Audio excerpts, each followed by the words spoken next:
It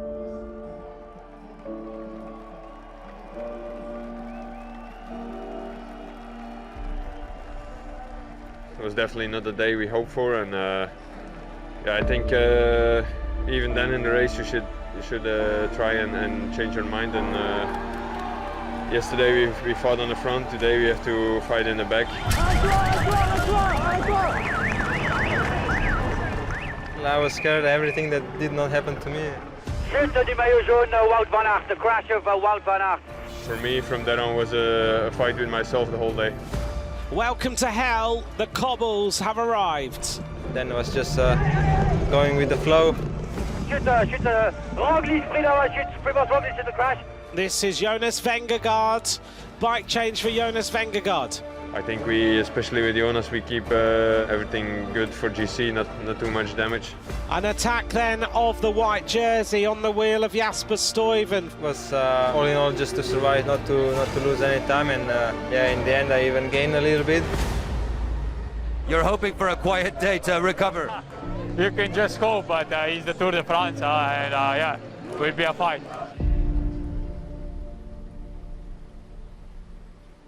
Wout van Aert est vraiment un champion d'exception qui est si bon dans le cyclocross que sur la route. Quand on a vu son étape avant-hier et puis le travail qu'il a établi hier pour ramener Vingegaard, on peut dire que c'est vraiment un type épatant et un super champion. Top, départ réel donné, accélération immédiate d'un coureur de Total Energy. Binche, Longwy, plus longue étape sur ce tour, près de 220 km et un vent favorable pour les coureurs. Sans équipe pour tenir véritablement le peloton, le début d'étape est très animé. Ça relance avec Benoît Cosnefroy. On a également dans cette échappée Taco van der Horn et Giulio Ciccone, le coureur italien de l'équipe Trek Segafredo. Wout van Aert en personne qui relance avec Quinn Simmons, avec Stan de Wolf. Ouais, c'est fini pour eux, ça rentre. Tout est à refaire pour Van der Horn, Skuins et Benoît Cosnefroy. Les efforts ont été vains. Et Magnus Cort Nielsen, tiens, on se disait une journée à l'avance sans Cort Nielsen. Non, c'est inconcevable sur ce Tour de France. Eh bien, il est là, le meilleur grimpeur du Tour.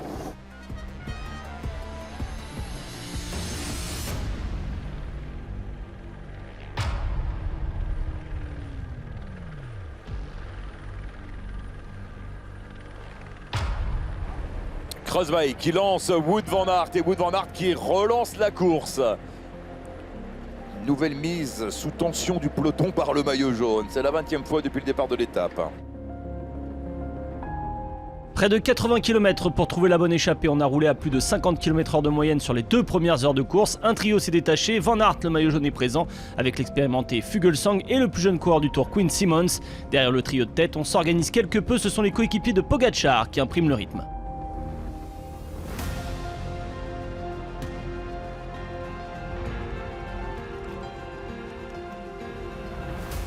Souci pour Wout van Aert. Ouais, sa chaîne s'est coincée. Ouais.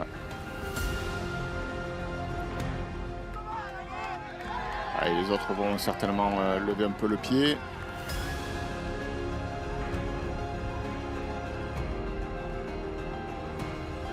« 2:35, le retard du peloton au sommet. 2 minutes 35, 2 minutes 35, 2:35 is the gap at the top of the climb, 2:35.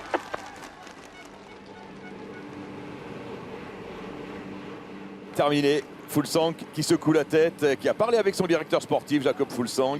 Il a compris ce qu'il les attendait, il a dit moi j'arrête.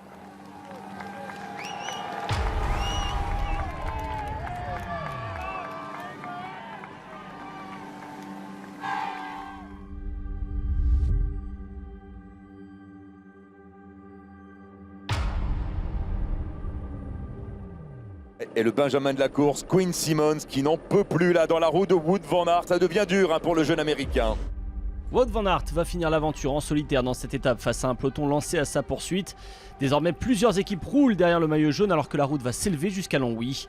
Une petite minute à 25 km de l'arrivée, Ineos Grenadier, Arkea Samsic, Borans Gro et surtout IF Easy Post pour Nelson Poles qui peut rêver du maillot jaune, prête main forte au UAE de Pogačar dans le peloton.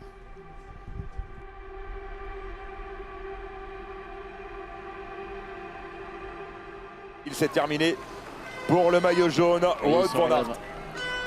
Et il va même pas accrocher les roues là.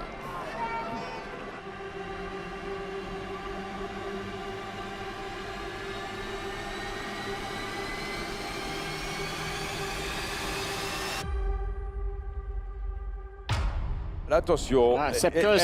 il y avait une chute. On est entré dans le final, les difficultés s'enchaînent, les chutes ont fait exploser le peloton.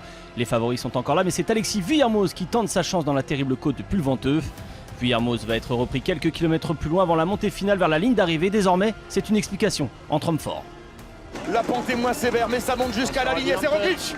C'est Roglic qui attaque maintenant, l'attaque de Primoz Roglic. Ah, il est fort Pogačar, hein. Il a surgi, il a tout de suite pris la roue. Roglic en tête, Pogačar, David Gaudu en 3e position. Attention à Michael Matthews qui va produire son effort maintenant. Tadej Pogačar qui accélère. Tadej Pogačar pour aller chercher une première étape sur ce Tour de France. Il est trop fort, Tadej Pogačar. Tadej Pogačar, le retour peut-être de Michael Matthews. Non, c'est Tadej Pogačar qui s'impose à Longwy et qui prend le maillot jaune parce que Paoles n'est pas dans les 3 premiers. Coup double pour Pogačar.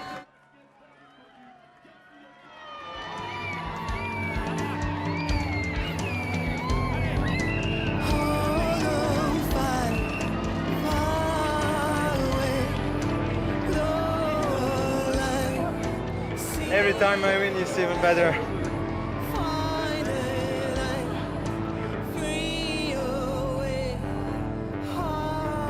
It was super hard to the final climb and hectic and everything, and I guess I had good legs to push in the end. I'm super happy to take the win. Anything else is just a bonus, and we think about these next days.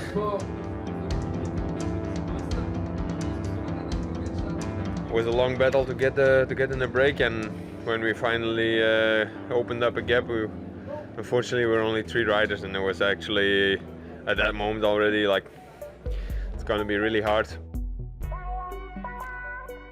It was definitely a nice day to finish this few days in the yellow jersey.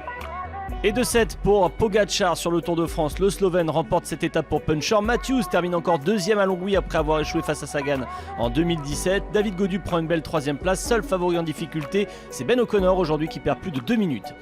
Tadej Pogačar fait coup double et prend la tunique jaune grâce aux bonifications de sa victoire. Nelson Poles, qui pouvait rêver du jaune, doit s'incliner face au coureur du AE Team Emirates. Vingegaard est en embuscade. Les Français Gaudu et Bardet entrent dans le top 10. Wout van Aert savait que les sprinteurs ne seraient pas à l'arrivée, il a donc anticipé et pris 20 points au sprint intermédiaire du jour pour consolider son maillot vert, 61 points d'avance sur Jakobsen.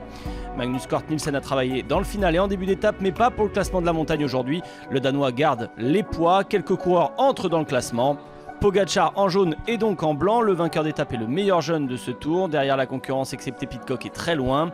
Ineos Grenadier conserve la tête du classement par équipe avec une avance qui s'est accrue devant Jumbo-Visma, 1 minute 01. Demain, la planche des belles filles devrait redistribuer quelques cartes au lendemain de la prise de pouvoir de Pogačar.